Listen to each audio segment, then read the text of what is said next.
Okay, let's talk about Bali, but maybe not the Bali you always see online. Today, we're going to dive deep into one of the island's most spectacular, yet seriously underrated treasures.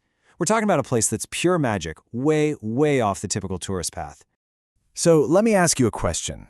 Are you kind of tired of the queues, the crowds? Are you looking for that Bali experience that feels, well, real, authentic, untouched? I think a lot of us are, and that's exactly what we're going to uncover.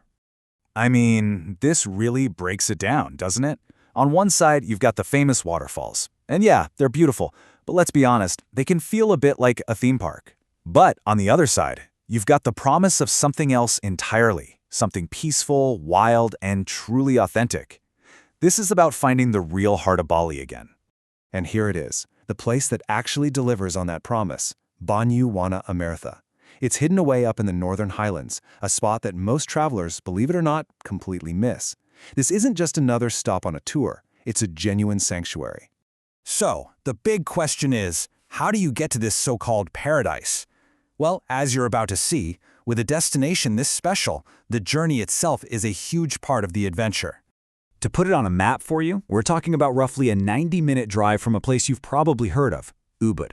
So this makes it the absolute perfect day trip. It's far enough to feel like you're really getting away, but close enough that it's totally doable for a dedicated adventure.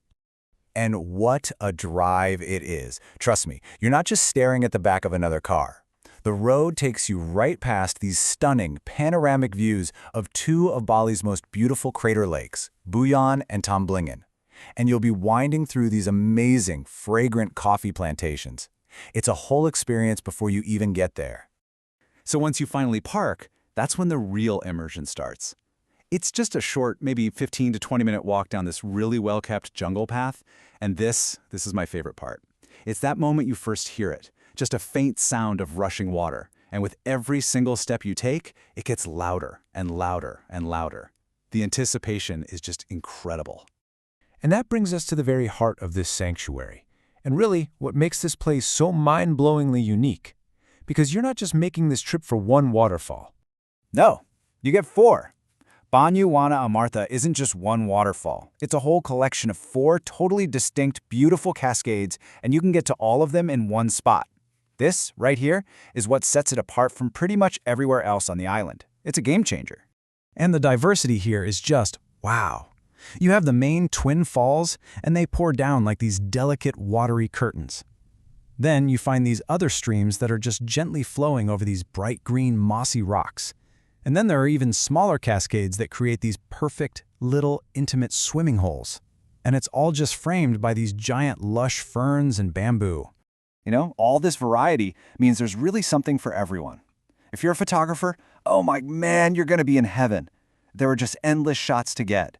But it's also the perfect spot for anyone who just wants to find a quiet corner, listen to the water, and just connect with nature for a bit. All right, I can practically see you packing your bags already.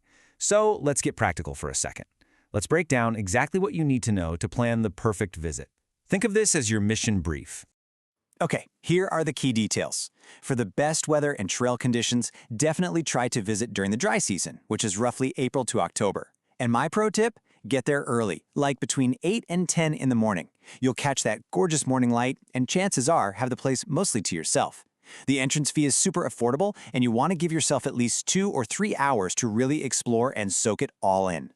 And here's what you gotta pack. Good sturdy shoes are a must for that trail. And do not forget your swimwear.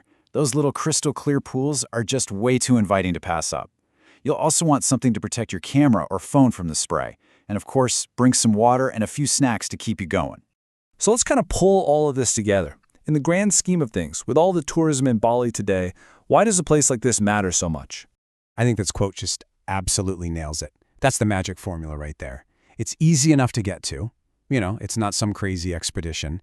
But when you're there, it still gives you that feeling of raw, authentic wilderness that's getting harder and harder to find. So remember that question we started with? The one so many of us ask before a trip? Where can I go to find the magic without the crowds? Well, after everything we've just seen, I think the answer is pretty clear, pretty direct, and honestly, undeniable. And that's really what it all comes down to. This is a place that gives you those powerful, unforgettable memories that probably made you want to go to Bali in the first place. but without all the noise and chaos. It's just pure, simple, and beautiful. So I guess the only question left is, are you ready to step off that beaten path and discover Bali's best-kept secret for yourself?